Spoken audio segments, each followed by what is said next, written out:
biasanya selalu masih sifat-sifat Allah. Oh,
Bismillahirrahmanirrahim. Assalamualaikum warahmatullahi wabarakatuh.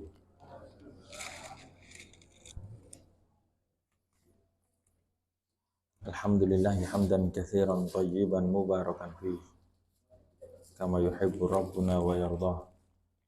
Asyhadu an la ilaha illallah wahdahu la syarikalah. Asyhadu anna Muhammadan abduhu wa rasuluh. Allahumma shalli ala Muhammadin wa ala ali Muhammad kama shallaita ala Ibrahim wa ala ali Ibrahim wa barik ala Muhammadin wa ala ali Muhammad kama barakta ala Ibrahim wa ala ali Ibrahim innaka Hamidum Majid.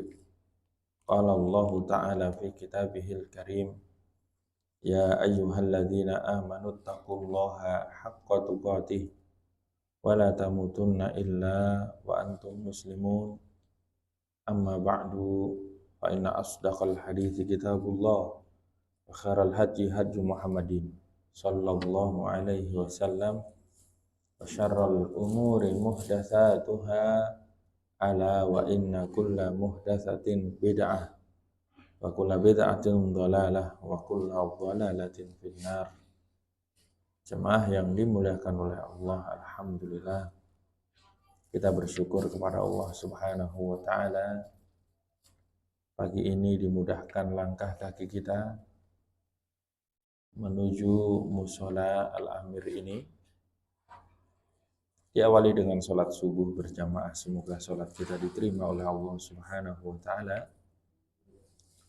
Kita lanjutkan duduk sejenak, insyaallah mengkaji ayat-ayat Allah, mengkaji hadis-hadis Rasulnya. Kita mohon kepada Allah, semoga Allah Subhanahu wa taala memberikan ilmu yang bermanfaat untuk kita semuanya. Allahumma inna nas'aluka ilman nafi'a wa rizqan thayyiba wa amalan mutaqabbala. Rabbana zidna ilma warzuqna fahma. Allahumma anfa'na bima 'allamtana wa 'allimna ma yanfa'una warzuqna ilma ma lam na'lam. Pagi ini kita masih di bulan Zulqa'dah. Ya. Sebentar lagi insyaallah memasuki bulan Zulhijjah. Ketika sudah masuk bulan Zulhijjah, maka banyak sekali amalan-amalan sunnah yang dianjurkan kepada kita. Ya, di antaranya nanti disunahkan untuk berpuasa kalau mampu dari tanggal 1 sampai tanggal 9 kalau mampu. Kalau enggak ya paling nanti di hari Senin Kamisnya, atau kalau memang tidak sanggup, ada satu yang sebaiknya tidak ditinggalkan, yaitu puasa di tanggal 9-nya, yaitu puasa hari Arafah.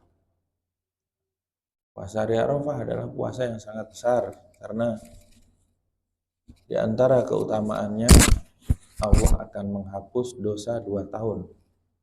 Setahun yang telah lalu dan setahun yang akan datang. Saumu yaumi Arafah, puasa satu hari saja di hari Arafah, yukafiru sanatain, akan menghapuskan dosa 2 tahun. Ahtasibu Allah yukafir sana al-madiyah wa mustaqbalah.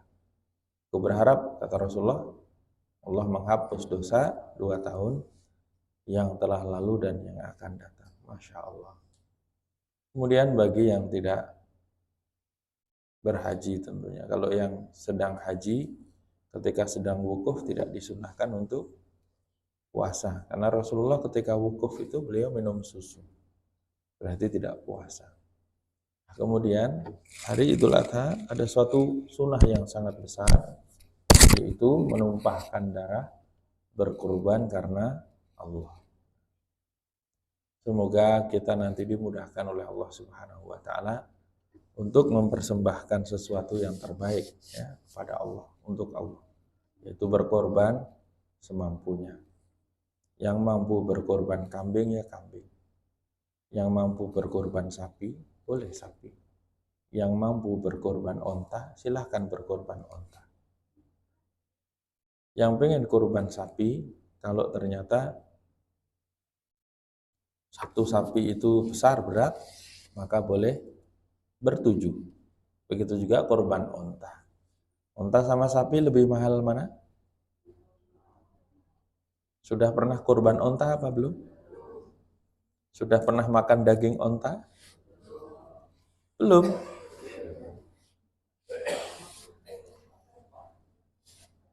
Sekali-kali jangan sayur nangka terus. Sekali-kali daging onta kan. Walaupun nangka itu mirip-mirip daging. Kalau di sana Bu, daging onta itu bisa di rame-rame 7 orang. Ya, tentu onta lebih mahal sebagiannya daripada sapi, tergantung besar kecilnya juga. Apapun itu, semoga Allah mudahkan. Dan kurban itu tidak boleh untuk bangga-banggaan. Tidak boleh karena nggak enak sama orang. Ya. Kurban adalah harus karena Allah. Kalau mampu ya berkorban, kalau tidak mampu ya insya Allah dapat daging kurban. Meskipun dikit ya kan. Ustadz, saya kurban kambing, tapi saya nggak makan kambing. Bolehkah saya minta daging sapi? Ya nanya panitia, jangan nanya saya. Tuker-tukeran. Kalau boleh. Ada binatang yang nggak boleh dipakai untuk kurban. Ini pesanan jamaah Bu, sebelum masuk sifat kita ngobrol soal kurban sedikit. Ada 4 binatang yang nggak boleh dipakai untuk kurban. Kata Rasulullah, arba'un la tajuzu fil adhahi. 4 binatang yang nggak boleh dipakai untuk kurban. Yang pertama adalah al-marid al-bayyin maraduha. Binatang yang sakit, yang jelas dia itu sakit. Yang kedua binatang yang buta. Ya. Jelas ya. Bukan buta, apa namanya? Matanya itu buta sebelah itu loh. Matanya buta sebelah nggak boleh, Pak. Apa namanya, Pak? Al-aura, awar. Bahasa Jawanya apa Pak Endang toh? Rasa isin-isin. matanya sakit apa buta sebelah. Yang ketiga pincang. Cacat pincang jelas ya. Kakinya itu. Mungkin yang kakinya 3 aktif, yang satunya cacat. Terus yang keempat itu yang kurus kering nggak ada dagingnya. Nanti antum sebagai panitia boleh ngecek kalau ada yang datang bawa kambing atau sapi, cek ya 4 ini. Wah ini ternyata sakit. Kami sebagai panitia pernah dianterin kambing, dapat kambing. Ternyata kambing itu sakit. Beneran sakit, ini lehernya bengkak besar sekali. Terus kita hubungin yang punya, Alhamdulillah yang punya kan orang mau kurban biasanya kan orang baik. Ini kambingnya sakit, jadi nggak sah untuk kurban. Gimana ya? Mau diganti atau apa? Udah nggak apa-apa, kambingnya untuk panitia aja. Ya, kambingnya dikasihkan untuk panitia. Ternyata setelah selesai itu kita cek memang itu isinya nanah semua Pak. Terus dirawat, terus sembuh. Alhamdulillah. Untuk panitia Pak, lumayan kan? Untuk rapat pembubaran panitia kan boleh ya kan? Terus matanya kalau buta sebelah nggak boleh. Kemudian kakinya pincang, cacat. Kalau sekedar tanduk yang retak saja masih boleh, Pak. Nah, mungkin tanduknya retak atau tanduk ujungnya patah. Masih dimaklumi. Kadang-kadang kambing itu ya ketemu temennya itu bukannya assalamualaikum malah adu tanduk ya kan. Hobinya kan begitu. Kadang-kadang sampai patah tanduknya. Yang keempat kurus kering ya, nggak ada dagingnya. Ya iyalah mau dibagi apanya. Nah, kemudian panitia juga harus ngecek umurnya Pak. Jadi ada umurnya. Kalau sapi itu nggak boleh kurang dari 2 tahun. Bagaimana ngeceknya? Ini orang yang ngeyel bilang gini, emang sapi ada akte lahirnya? Bukan begitu. Yang mau korban itu kalau beli dia nanya sama yang jual kalau dia tahu. Atau minimal ciri-cirinya itu dibuka saja giginya. Kalau giginya sudah sempurna itu biasanya udah 2 tahunan. Iya Pak, bisa dicek dari situ. Kalau sapi harus 2 tahun. Kalau onta 5 tahun. Kalau kambing 1 tahun. Kambing itu nggak boleh kurang 1 tahun, kecuali domba. Domba itu bagusnya di atas 1 tahun. Tapi kalau yang di atas 1 tahun susah, minimal domba itu 6 bulan. Minimal. Kalau nyari yang setahun susah. Apa bedanya kambing sama domba? Tahu nggak Pak bedanya kambing sama domba? Hah? Hah? Kalau Rasulullah itu lebih suka kurbannya domba. Domba itu yang bulunya tebal itu loh Pak. Shaun the sheep itu loh Pak. Yang bulunya tebal, warnanya sebagiannya hitam, ada yang coklat. Rasulullah sukanya itu yang matanya hitam, ya, kakinya hitam, nih di lututnya sama kakinya itu hitam. Rasulullah suka yang warna itu, domba. Domba yang ya tahu yang dulu fisawat, wa ya tahu fisawat, melihat hitam dalam di daerah matanya itu hitam dan di bagian kaki dan lututnya juga hitam. Kalau ada, kalau enggak ya enggak masalah.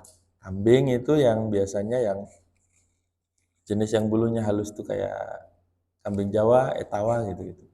Dua-duanya boleh, tapi domba dipilih oleh Rasulullah, lebih diutamakan tentunya. Kemudian waktu penyembelihan, kalau di sini biasanya nyembelihnya kapan? Setelah sholat Id. Oh, boleh. Setelah sholat Id disebut hari nahar, memang hari nyembelih. Tapi boleh dilakukan di hari tasyrik. Tasyrik itu tanggal 11, tanggal 12, tanggal 13 bulan Zulhijjah. Hari ketika jamaah haji sedang melempar jumrah. Jamaah haji di sana itu kalau orang Indonesia haji tamattu itu harus nyembelih Pak di hari ke-10, kalau bisa di Mina mereka nyembelih. Tapi kalau nggak sempat boleh nyembelih di hari tasyrik. Dan kalau haji nyembelihnya di sana. Kemarin ada organisasi yang usul di Indonesia lebih membutuhkan. Kalau masalah ibadah jangan usul-usul ya kan. Kalau Rasulullah suruh nyembelih di sana ya di sana. Kalau mau naik haji di Indonesia ya udah Nyembelih di Indonesia aneh-aneh aja. Nah, waktunya itu dibatasi itu. Hari Idul Adha, terus hari Tasyrik 3, 11, 12, 13. Kadang-kadang kan nggak sempat di hari pertama. Kayak waktu itu Idul Adha pas bertepatan hari Jumat, daripada repot nanti kepotong sholat Jumat, besok aja. Padahal kalau hari Idul Adha jatuh hari Jumat, itu boleh tidak sholat Jumat. Boleh dikasih keringanan karena tadi sudah sholat hari raya ya kan. Ya, Jumat itu kan mirip hari raya karena sudah di hari raya 2 kali, jadi merepotkan kalau merepotkan. Kalau enggak ya enggak masalah. Demikian. Terus orang yang berkurban itu sebenarnya disunahkan dia kalau bisa menyembelih. Bapak berani nyembelih kambing nggak Pak? Saat saya lihat darah aja pingsan, waduh repot ini. Kalau bisa itu disunahkan nyembelih. Kalau nggak bisa, nggak mampu, ya diwakilkan minimal melihat. Minimal. Oh kalau gimana? Di sini sudah banyak tuh daerah lebih membutuhkan, kirim ke sana. Ya boleh saja, tapi dia nggak dapat sunnah yang berikutnya, yaitu disunahkan memakan. Jadi yang kurban itu disunahkan memakan daging kurbannya. Jangan bilang, masa kita yang kurban, kita yang makan? Justru disuruh kita. Karena Rasulullah bersabda, kulu waddahiru watasaddaku. Makanlah sebagian, simpanlah sebagian, sedekahkanlah sebagian. Akhirnya para ulama menganjurkan pembagiannya itu paling enggak itu boleh sepertiganya. Sepertiga dimakan, sepertiga untuk dihadiahkan, sepertiga untuk disedekahkan. Apa sih bedanya hadiah sama sedekah? Kalau hadiah itu kepada karib kerabat, handetolan, teman, ya rekanan, ya. Entah itu orang kaya atau orang apapun. Tapi kalau sedekah untuk orang yang membutuhkan. Bedanya itu Pak. Jadi daging kurban itu boleh diberikan kepada orang kaya. Nah inilah kesalahan di kita, kebanyakan masjid. Kurban di komplek. Orang komplek nggak dibagi.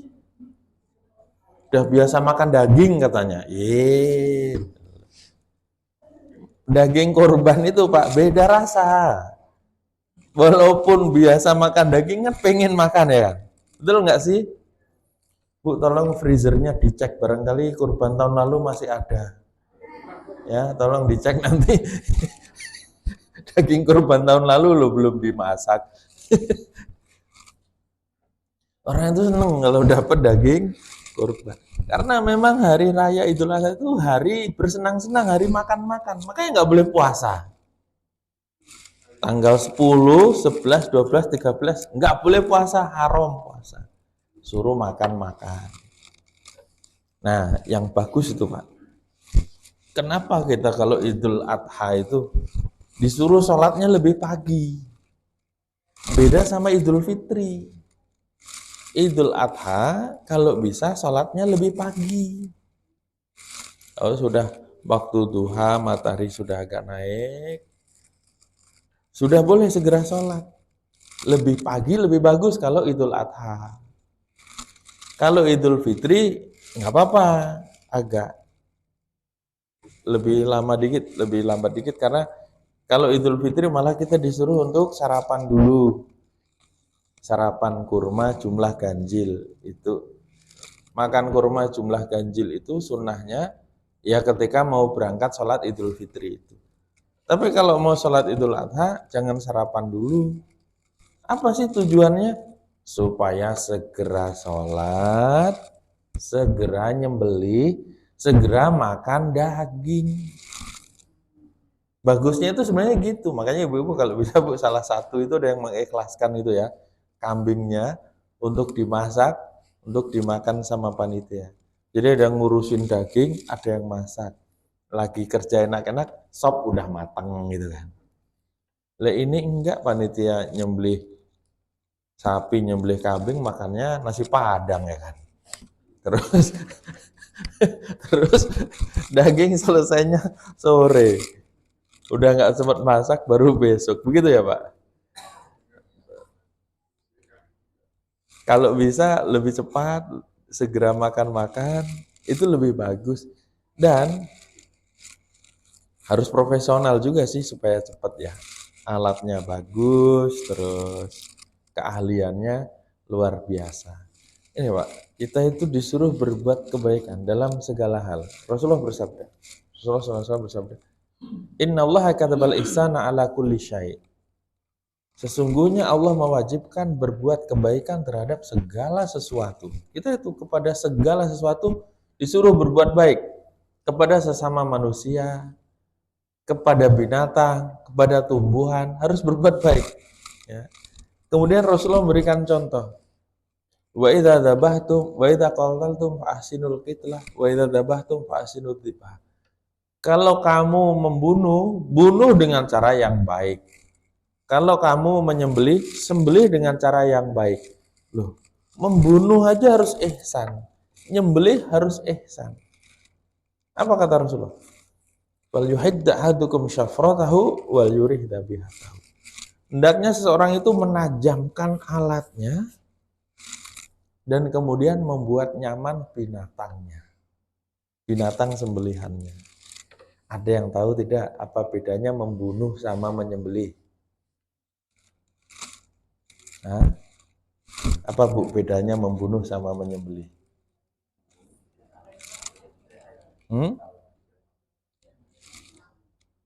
Kalau menyembelih di sini, terus kalau membunuh, diketok. Lo kan ada juga Pak yang dipanah Pak, nggak harus di sini. Terus apa namanya? Kalau onta kan tidak disembelih, ditusuk bagian sininya, namanya dinahan. Nah biasanya yang dibunuh itu binatang yang, istilah dibunuh itu untuk binatang yang nggak dimakan. Kalau disembelih itu untuk binatang yang dimakan. Biasanya kan begitu. Membunuh harus dengan cara yang baik, menyembelih harus dengan cara yang baik. Kalau membunuh binatang yang harus dibunuh, itu juga kalau bisa yang cepat mati. Kan ada binatang yang harus dibunuh, Pak.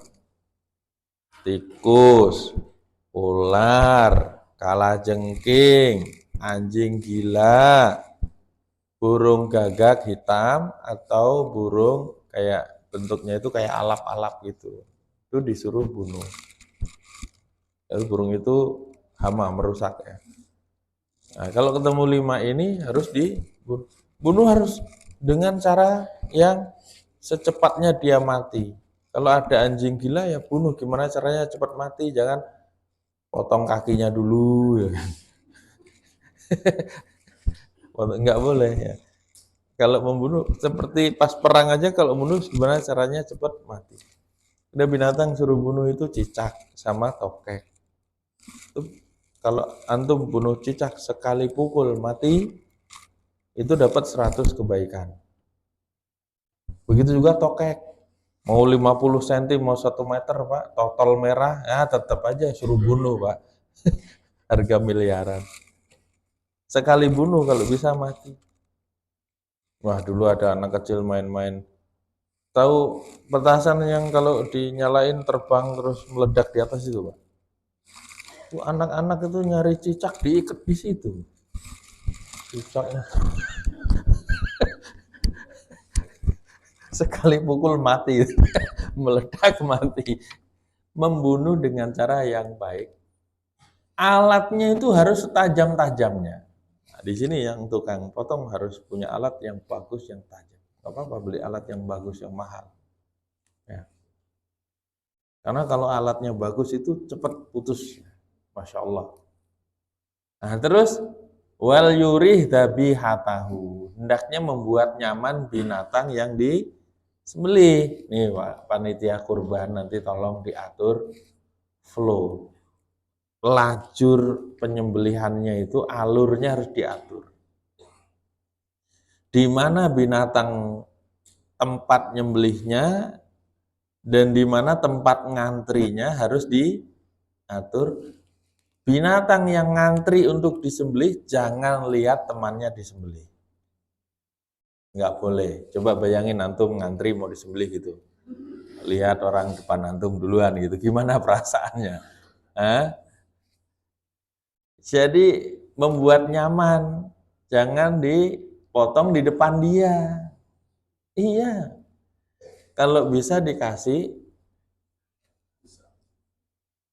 dipisah atau dikasih tabir supaya mereka nggak lihat temennya disembelih. Jadi nih tempat ngantrinya sendiri, ini tempat nyembelihnya, ini tempat ngulitin, tempat motong-motong, terus tempat nyacah-nyacah, terus tempat bungkusin, terus tempat baginya harus diatur Pak nanti ya panitia. Karena kadang-kadang belum pada tahu. Ya dikulitin di situ, ya di situ, ngantri. Makanya banyak yang stres binatangnya.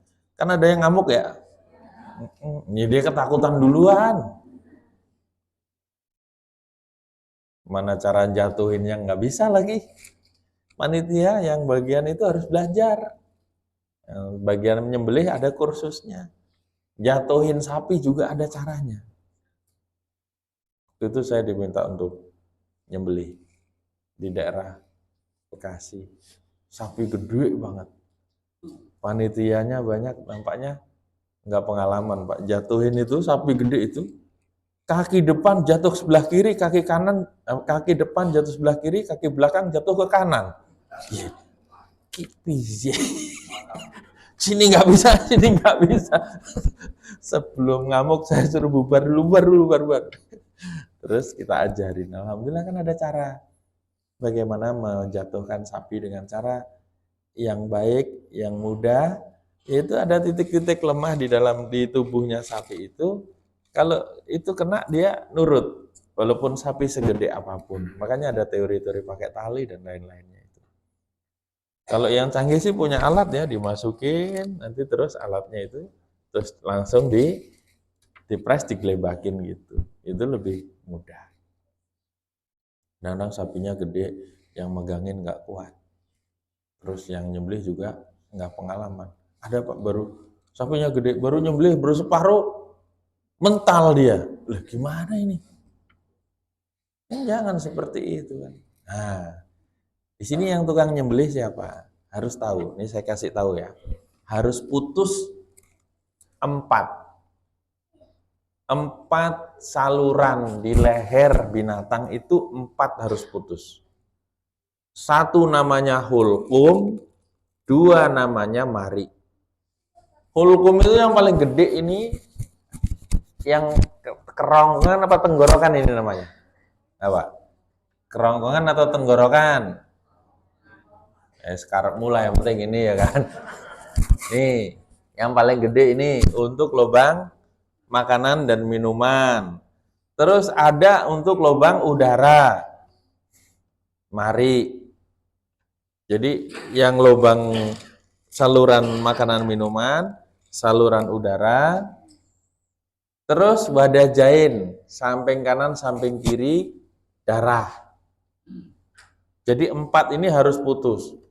Hulkum, mari, wadah jain. Pokoknya yang tengah ini ada 2. Yang gede sama yang kecil ini. Putus, samping kanan, samping kiri harus putus. Ada 4 urat ini. Yang wadah jain ini 2 kanan kiri, itu biasanya darah itu. Itu harus putus semua. Pastikan harus putus semua 4-4-nya. Kalau enggak itu bisa enggak sah. Ya, ini yang nyembelih harus tahu. Kalau enggak tahu ini Bapak pada nyembelih apa enggak nih? Nyembelih ya, insya Allah. Rasulullah itu nyembelih. Kalau kambing punggungnya diinjak pakai kanan, terus disembelih. Posisinya kan dimiringkan ke sebelah kirinya binatang. Bagusnya sih binatang itu direbahkan, terus posisi yang nyembelih itu menghadap kiblat. Bagusnya begitu. Posisi yang nyembelih menghadap kiblat. Nah, nggak boleh langsung diputus juga kepalanya. Putus 4 urat itu, tunggu sampai tuntas darahnya. Baru Nah, kemudian harus ahli semuanya ya, karena itu kan mempengaruhi cepat dan lambatnya, terus mempengaruhi kualitas dagingnya juga, yang tim sembelihnya itu Pak. Nah kemudian gini, saya koreksi sebagian kesalahan di masyarakat kita, masjid atau musola itu kalau ada kurban, itu dia bagi-bagi kantongnya banyak jumlahnya. Memang sih 2 kilo, tapi isinya kulit, tulang, jeroan, dagingnya cuma setengah kilo. Atau kadang cuma 1 kilo, udah campur-campur. Pak, kalau bisa, kurban yang masjid sini atau musola sini, ya untuk masyarakat terdekat di sini. Jangan dahulukan yang sana-sana. Karena di sana-sana juga ada kurban. Apalagi kalau proposal-proposal itu tolong dicek dulu. Karena banyak yang yayasan yang fiktif. Dia minta sumbangan daging kurban. Iya Pak, banyak pengepul Pak. Pengepul daging kurban harus dicek ya. Ibu-ibu lebih bagus, lebih suka mana? Dapat kurban isinya banyak sama dapat kurban isinya dikit. Ya jelas ya kan. Kalau bisa.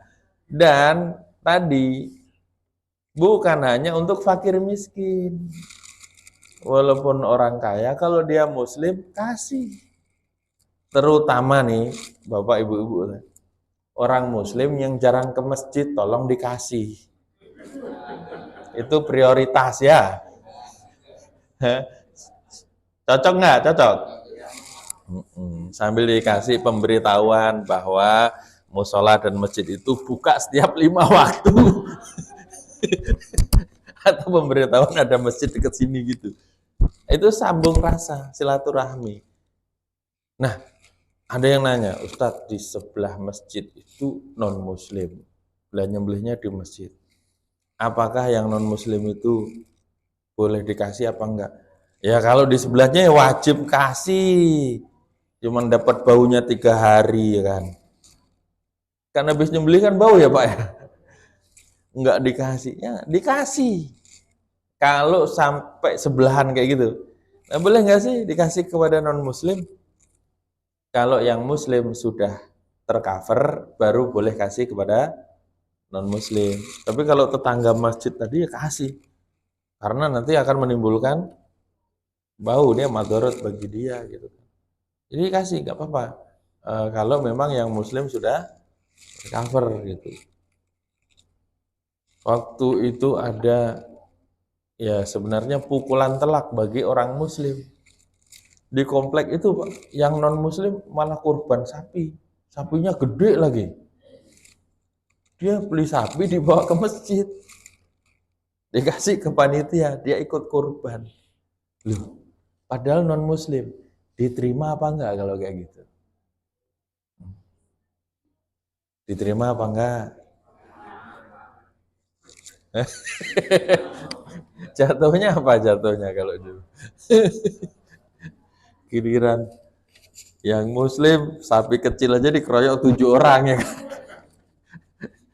Dia sendiri gede. Ya kalau bagi dia sedekah ya, boleh nggak diterima. Kalau ternyata dia itu penghasilannya adalah halal, ya boleh diterima. Kalau dari penghasilan yang halal, ya seperti sedekah yang bisa dibagikan. Cuman dia bagi dia bukan kurban. Kalau mau kurban ya suruh syahadat dulu ya kan. Karena ada yang tertarik begitu. Jadi masalah pembagian, utamakan yang terdekat. Dan kalau bisa tadi nggak usah banyak kantong, Pak. Kebanyakan kantong isinya cuman ada yang kurbannya dibikin banyak kantong, akhirnya satu kantong itu isinya cuman 1/2 kilo.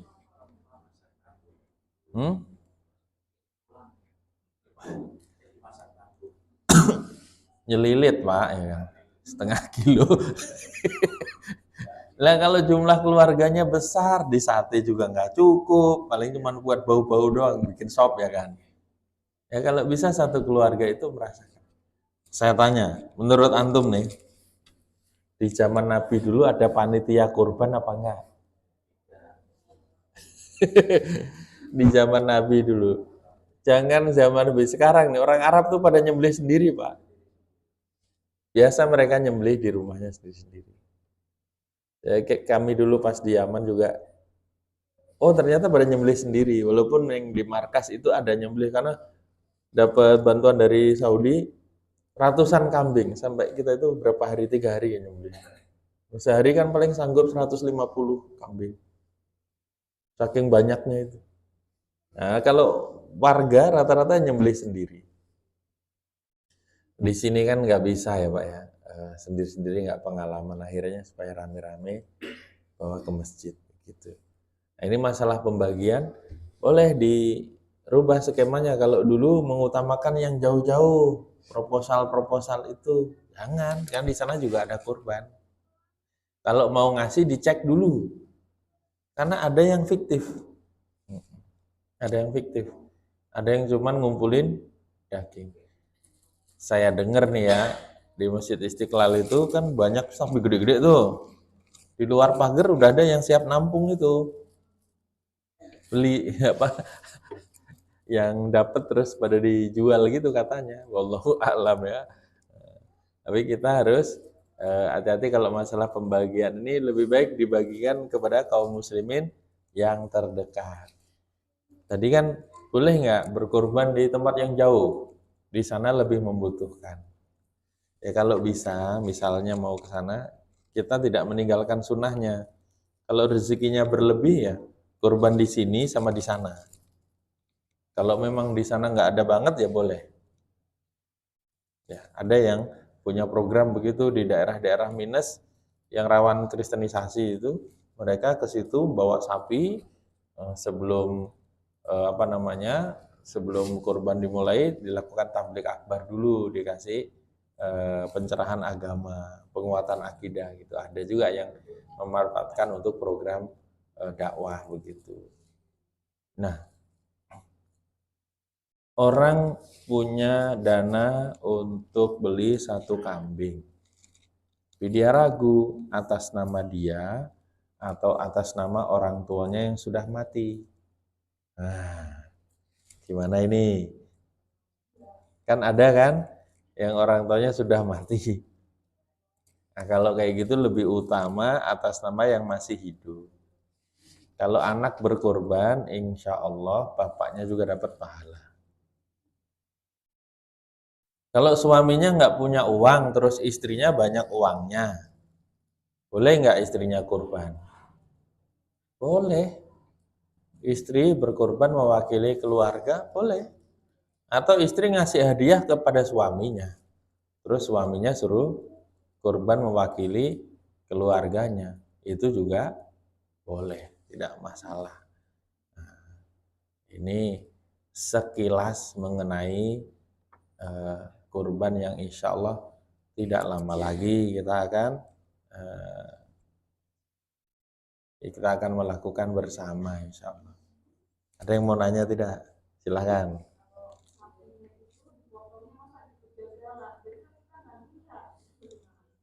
Oke. Kalau bisa, misalnya sapi itu dipotong di tempat jagal atau rumah potong hewan, maka kapan dipotong sebaiknya disaksikan. Minimal itu di video. Yang pertama untuk menjaga keamanan. Karena maaf, saya dapat laporan, ada tempat potong, karena pesanan itu banyak, yang potong tempat dia banyak, ada masjid yang saya minta habis subuh udah siap ya. Nah, itu ada yang nyembelih sebelum sholat id. Karena numpuk banyak. Gimana hukumnya? Nggak sah. Ceritanya nih gini nih. Ada sahabat Nabi nih. Tahu-tahu sebelum sholat itu dia udah motong, dia bilang, saya sudah motong tadi sebelum berangkat sholat. Loh, kata Nabi, loh kenapa kamu potong sebelum sholat? Ini Nabi, saya itu pengen tahun ini saya yang pertama kali motong. Iya. Pengennya gitu. Apa kata Nabi? Man dzabha qabla sholat, ya. Fa innahu dzabihatun minadz dzabihat. Siapa yang menyembelih sebelum sholat itu sembelihan biasa. Wa man dzabaha ba'da sholat faqad asoban nusuk. Siapa yang menyembelih setelah sholat itu yang benar. Nah ada itu rumah potong yang nggak paham hukumnya, ya sembelih, ya setelah subuh udah selesai diangkut kan jauh tuh. Mungkin di sana langsung dibagi, wah ini nggak sah untuk kurban. Itu sembelihan biasa.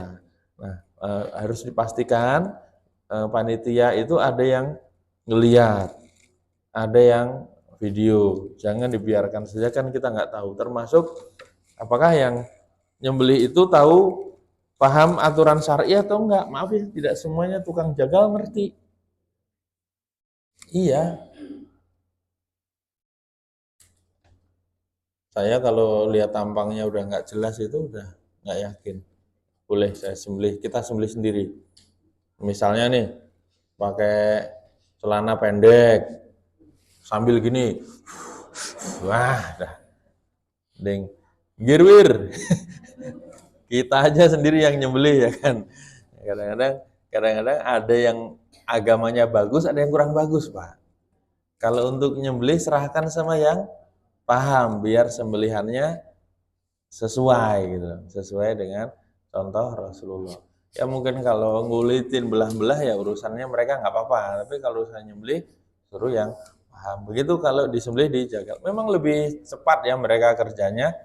Kalau di rumah potong itu mereka punya alat ya, terus punya keahlian kalau udah biasa. Boleh, tapi itu harus dikontrol. Kalau di masjid itu sapinya banyak, ya itu salah satu solusinya. Sebagian disembelih di masjid sebagai syiar, sebagian dipercayakan ke rumah potong. Karena kalau di masjid semua mungkin nggak selesai sampai sore ya. Karena kalau sapi itu banyak dan tenaganya nggak cukup atau kurang ahli. Jadi demikian, kalau dipercayakan ke rumah potong jagal harus ada yang ngontrol. Kalau bisa sih disembelih sama, kalau sapi 7 orang itu salah satu mewakili misalnya begitu, itu lebih utama. Ya. Karena disunahkan untuk menyembelih, tapi satu sapi kan 7 orang. Demikian. Insya Allah bisa dipahami. Bapak ada yang nanya nggak?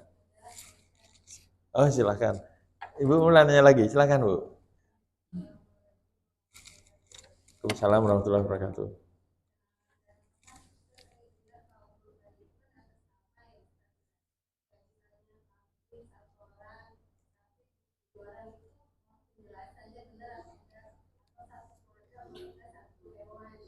Terima kasih. Ya. Ya.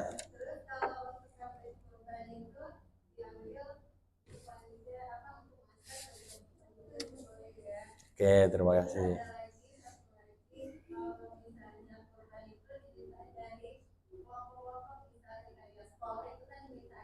Baik.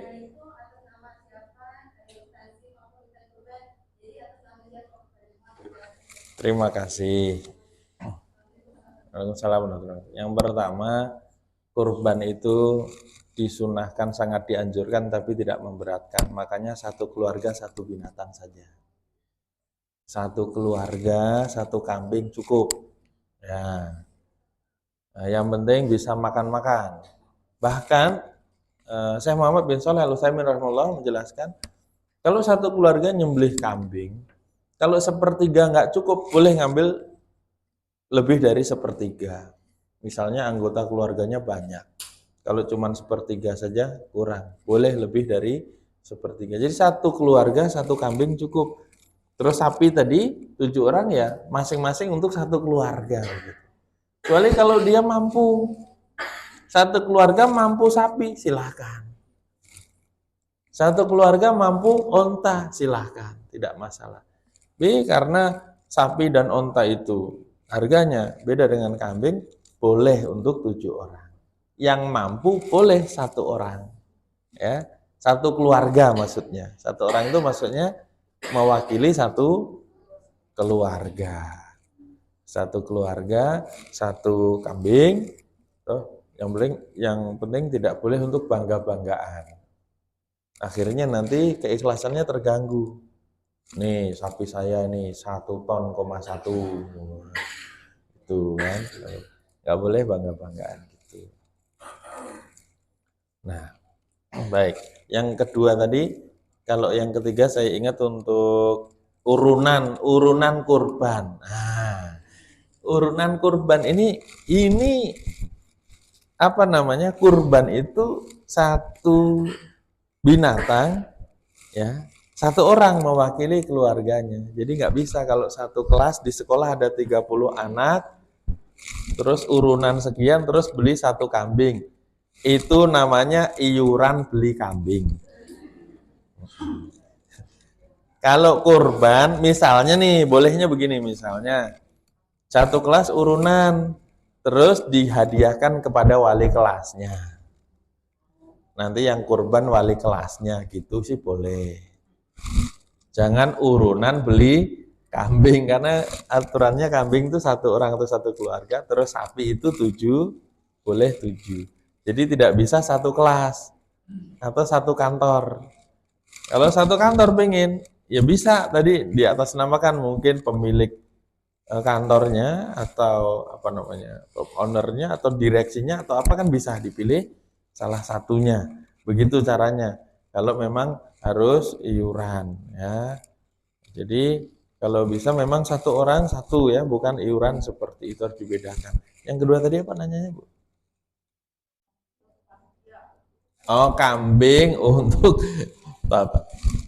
Nah, masalah kambing untuk panitia itu sebaiknya misalnya panitia itu mau nyembelih kambing untuk makan-makan, izin dulu yang punya kambing atas kerelaan yang punya kambing. Walaupun sebenarnya panitia itu bagian dari kaum muslimin. Dia punya hak, tapi jangan asal potong saja. Kalau kami anjurkan biasanya ada 1 orang memang yang mengikhlaskan. Ini kambing saya untuk panitia. Nah kalau gitu udah aman. Maka nanti kalau panitia mau motong untuk panitia, izinlah sama yang punya kambing. Kan sama-sama dibagikan nanti kan. Sama-sama dibagikan. Tapi kalau langsung potong-potong aja kan nggak enak. Oh, kambing saya. Gitu kan. Walaupun ujung-ujungnya dibagi juga ya kan. Nah, tapi sebaiknya panitia ngomong dulu sama yang punya kambing, atau yang punya kambing nggak usah dimintain, dia serahkan. Ini punya saya untuk kurban, saya ini untuk panitia. Gitu aman kalau kayak gitu ya kan. Takutnya nanti jadi salah paham. Kira-kira begitu ya Bu ya. Semoga bisa dipahami. Latihan kurban tadi bagus, tapi kalau bisa misalnya suruh nabung dulu. Anak-anak itu nabung, nanti pada masanya insya Allah sampai bisa untuk beli kambing. Yang kecil nggak apa-apa, yang penting itu cukup umur ya, ada dagingnya, terus lah boleh nggak sih kambing betina, Bu, korban betina boleh nggak? Boleh korban betina, tapi yang utama jantan. Nah ini fenomena yang luar biasa ya Bu ya. Kambing kalau beranak kan cuma 2, 1 gitu kan. Pak, kambing beranak paling banyak berapa Pak? 2. Kalau anjing beranak berapa? Banyak. Tapi kambing itu setiap tahun disembelih, nggak habis-habis. Banyak kan dari anjing, anaknya banyak, tapi tetap aja banyak kambing ya. Ini fenomena yang luar biasa. Itu sudah Allah atur. Tadi mau nanya apa Pak? Waalaikumsalam warahmatullahi wabarakatuh.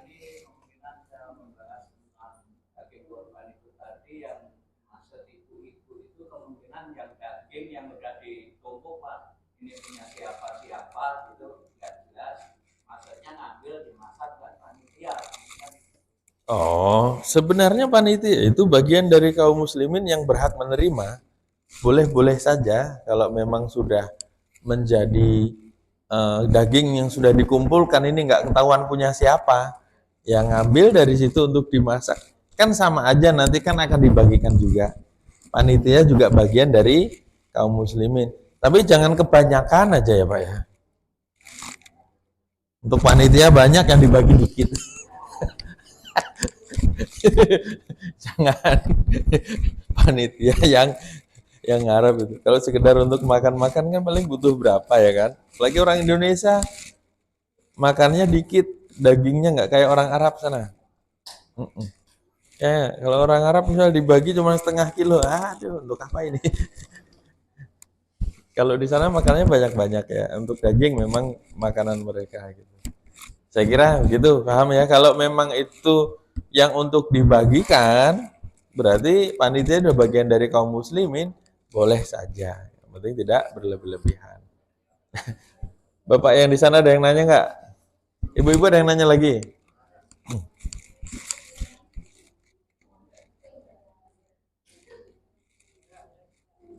Tadinya saya mau bahas tentang sifat Allah Al-Qarib, yaitu Allah itu dekat. Allah itu dekat. Ya tapi karena waktunya sudah siang ternyata. Tadi udah suruh ya? Boleh silahkan nanya.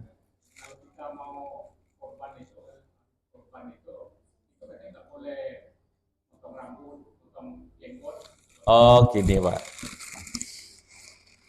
Idza ahalla hilal dzulhijjah. Rasulullah SAW. Kalau bulan Zulhijjah hilal sudah terlihat.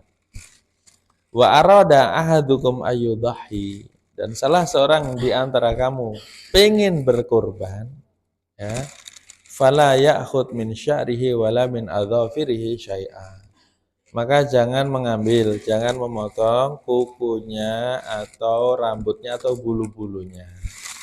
Khusus bagi yang mau berkurban, yang niat berkurban, kalau sudah masuk bulan Zulhijjah, jangan potong kumis, jangan potong jenggot, jangan potong rambut, jangan potong kuku. Jadi kalau bisa sebelum masuk bulan Zulhijjah, potong dulu kukunya, rapiin dulu. Apakah untuk seluruh keluarga? Cuman untuk yang mewakili saja. Ya, misalnya satu keluarga diwakili oleh bapaknya, kepala keluarganya, ya dia aja yang menahan untuk tidak potong tadi. Sunahnya seperti itu. Bagaimana kalau terpaksa harus dipotong? Ya apa boleh buat kalau terpaksa harus dipotong, itu sifatnya adalah anjuran yang disunahkan. Bagusnya ditahan tidak dipotong. Ya, rambutnya, kumisnya dan bulu-bulunya yang lain semuanya yang berupa rambut-rambutnya itu. Itu memang begitu, itu tadi dalilnya. Sunahkan seperti itu. Istri, anak-anaknya nggak harus, ya, itu khusus untuk yang mengatasnamakan, itu yang mewakili. Demikian. Sebenarnya kalau jenggot nggak usah dipotong, Pak. Kumis mungkin ya. Karena disunahkan kalau laki itu memelihara jenggot. Disunahkan. Dapat pahala. Jangan takut dibilang kayak jenggotan. Mbek, mbek, mbek. Ada yang pelihara jenggot digituin, nggak terima dia. Lebih baik mbek ada jenggot daripada yang melet-melet nggak ada jenggotnya, apa itu namanya? Nah, mana lebih bagus? Lu suka nyalak tuh, gonggong, nggak pernah, nggak apa, nggak ada jenggotnya. Kalau laki disunahkan, jenggot tidak dipotong, dipelihara. Ya, jangan, wah, rasanya kurang bagus saya kalau ini jenggot. Terus ibu-ibu kalau suaminya jenggotan jangan dilarang ya Bu ya.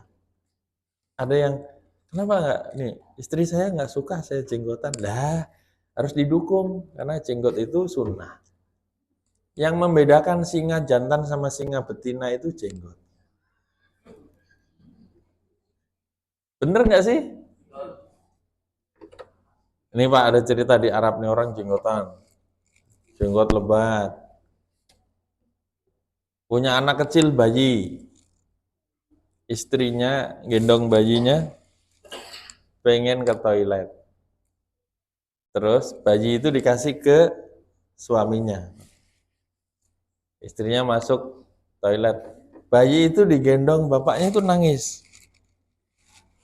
Nah, digendong bapaknya nangis, terus ada orang. Ini nampaknya orang ini nggak suka jenggot, dia bersih, nggak ada jenggotnya, laki-laki. Kasihan anaknya nangis. Sini, anakmu nangis, biar aku gendong. Digendonglah sama dia. Diem. Sama laki-laki ini diem. Terus dia bilang gini, karena dia nggak suka jenggot. Makanya jenggot kamu itu loh. Bersihin, anak kamu takut. Dikira dia nyerang begitu, dikira yang punya jenggot diem aja nggak? Tahu nggak, anakku diem kamu gendong karena kamu itu dikira ibunya. Gitu.